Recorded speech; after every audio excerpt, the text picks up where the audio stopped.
Assalomu alaykum akalar, ukalar, chorishqibozlar akalar. Bugun Shahrixon mol bozoridan gigant buqalar sizlarga ko'rsatib o'tamiz. 2 tami, 3 tami, xudo xolasa. 20-yanvar bo'lyapti, hafta kuniga seshanba bo'lyapti akalar. Qani ketdik. Mana gigant buqa 49 million 500 mingga berilmayapti akalar. 49 million 500 ga. Ular bir 55, bir 60 ketsa kerak. Lekin baqiydigan, semiz emas. Mana. Ko'rlarchi. 49 million 500 ga. Bu avlikol buqani 38 millionga berishmayapti ekan. Bular bir 30 kelsa kerak. Lekin semiz ekan.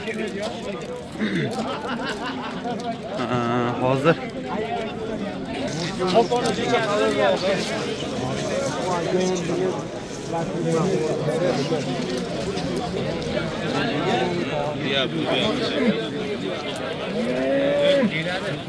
65 million 500 ga berilmayotgan buqani ko'ringlar. 65 million 500 ga akalar.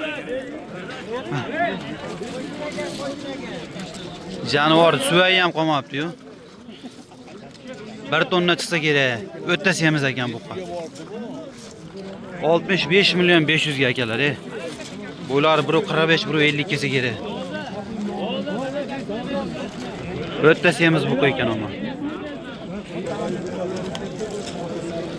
Toza shvet ishqibozlar bor, toza shvet mana. Toza shvetlarni 60 milliondan aytyapti bu oyoqlarni qaranglar, yo'g'onligini.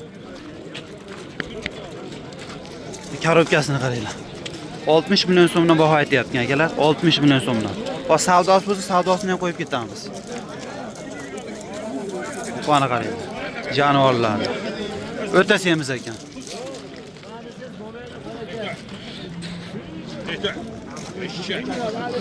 Bu semental gibrid buqani 30 millionga bermayapti o'zi. 30 million so'm. 30 millionga bermaz-da. Bular 1.35 atrofida. 1 yoshga to'lmabdi. Tonnadan o'tadigan buqada, mana. Bundan ham katta ketadi, xudo xolasa, kelajakda. Akalar, bu gigant buqani 59 millionga bermayapti, mana savdosi bo'lyapti 59 million so'mga. 1 tonnaga ozgina qiynalsa kerak. O'ta semiz emas. Bo'ylari baland lekin 1.60 atrofida. 59 million so'mga.